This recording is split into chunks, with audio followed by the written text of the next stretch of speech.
अस्सलाम वालेकुम नाज़रीन, अव्हां ॾिसी रहिया आहियो सिंध आवाज़ न्यूज़ ऐं आऊं आहियां मोमल सिंधी। हाज़िर आहे हिन वक़्त जी अहम ख़बर। मासूम प्रिया कुमारीअ जी बाज़ियाबी लाइ दौलतपुर सफ़न में अवामी वर्कर पार्टी पारां एहतिजाजी रैली कढी दौलतपुर सफ़न प्रेस क्लब अॻियां मुज़ाहिरो कयो वियो। उन मौक़े ते कामरेड्स सबा सिंधी ख़ालिद बुढ़ो मोहम्मद अली जोखियो मुज़ाहिरनि खे ख़िताब कंदे चयो त 3 साल अॻु मुहर्रमुल हराम जे आशूर ते सबील प्यारींदे हिकु मासूम सिंध जी न्याणी प्रिया कुमारीअ खे अगवा कयो वियो, जंहिं जो हिन महिल ताईं को बि पतो न पियो आहे। हिननि वधीक चयो त प्रिया कुमारीअ जो माउ सख़्तु बीमार आहे ऐं सॼो ख़ानदान हिन महिल ताईं परेशान आहे, पर हुक्मरान जे मथे ते जूं बि नथी चुरे। प्रिया कुमारीअ खे ज़मीन ॻिही वई या आसमान खाई वियो, जॾहिं त प्रिया कुमारीअ जी बाज़ियाबी लाइ सिंध जो शोर हर फार्म ते सिरापा एहतिजाज बणियल आहे, पर पुलिस न्याणीअ खे बाज़ियाब करण में नाकाम आहे। हिन सिंध हुकूमत खां मुतालबो कयो त सिंध जे ॼाई न्याणी मासूम प्रिया कुमारीअ खे फ़ौरी तौरु बाज़ियाब करायो वञे, ॿी सूरत में एहतिजाज जो दाइरो वधायो वेंदो। सिंध हुकूमत सां इहा डिमांड रखूं था त प्रिया कुमारी खे जेका 3 सालनि खां वठी करे ग़ाइबु आहे वापसि वराए। हींअर ख़बर पई आहे त हू कंहिं संग्रासी जी हवेली जे अंदरि आहे। हीअ हुकूमत जेका छा थी करे, नंढड़ा ॿार उहे ग़ाइबु ईअं थी था वञनि ऐं असां वटि को कानून कोन्हे को जेको ॾिसे त ॿारनि जे लाइ या के वॾनि जे लाइ ईअं ग़ाइबु करे था छॾनि। आशूरा वारे ॾींहं ते सबील प्यारींदे छा प्रिया कुमारी असांजी धीउ कोन्हे? छा प्रिया कुमारी जा माउ पीउ जेके आहिनि उहे इंतज़ारु नथा कनि? 3 सालनि खां वठी करे IG सिंध छा थो करे, सिंध हुकूमत छा थी करे, सिंध पुलिस छा थी करे? असांजी डिमांड सिर्फ़ु एतिरी आहे त प्रिया कुमारी खे वापसि मोटायो वञे। सम्झूं था त प्रिया कुमारी सिंध जी न्याणी आहे, जंहिंजे लाइ हर फोरम ते आवाज़ु उथारियो आहे। उन बावजूदि हुकूमत हीअ इंतिज़ामिया को बि तहरीक वठण लाइ तयारु न आहे।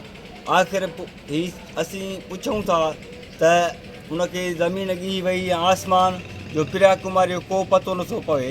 हिकु मासूम न्याणी 2 सालनि खां पंहिंजे ख़ानदान खां, पंहिंजे माउ खां, पंहिंजे पीउ खां धार आहे। उन ख़ानदान जी हालति छा आहे ऐं उनखां पोइ सिंध जो हर बाशूर माण्हू उन ते एहतिजाज करे चुको आहे। उन बावजूदि हुक्मरान जे कन ते जूं कान चुरे।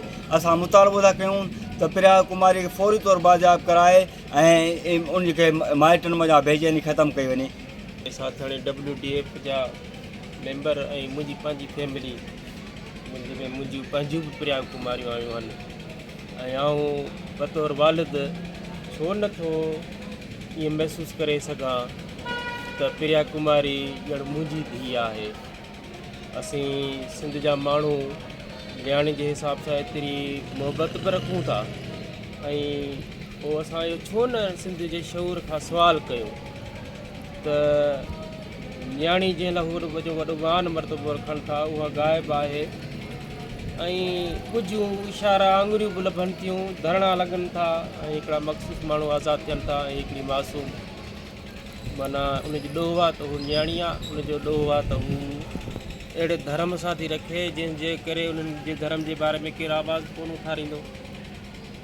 ऐं किथे ईअं त कोन्हे वरी इहो सुभाणे चवनि त बाबा मुस्लमान थी वई ऐं कंहिं सैयद खे परणाए ॾिनी वञे। इंतिहाई गलीज़ अमल थियो आहे ऐं कहिड़े बि क़िस्म जो इहो मज़हब कोन्हे, कहिड़े क़िस्म जी या जमहूरियत कोन्हे, कहिड़े क़िस्म जो नज़रियो कोन्हे त कंहिं मासूम खे इहा अगवा करे ऐं उनजो धर्म बि मटायो वञे। असां त ईअं चऊं था त उन सिलसिले जी कड़ी आहे जंहिंमें खोड़ सारी न्याणियूं अगवा थियनि थियूं ऐं वॾे अरसे खां पोइ ज़ाहिर थी चवनि था त मुस्लमान थी वियो। असीं उन्हनि सभिनी हथनि खे ललकारियूं था ऐं असांजो ईंदड़ 7 पीढ़ियुनि ताईं नस्ल उन्हनि खे लानतूं विझंदो रहंदो। Please subscribe Sindh Awaz TV News and like for latest news update.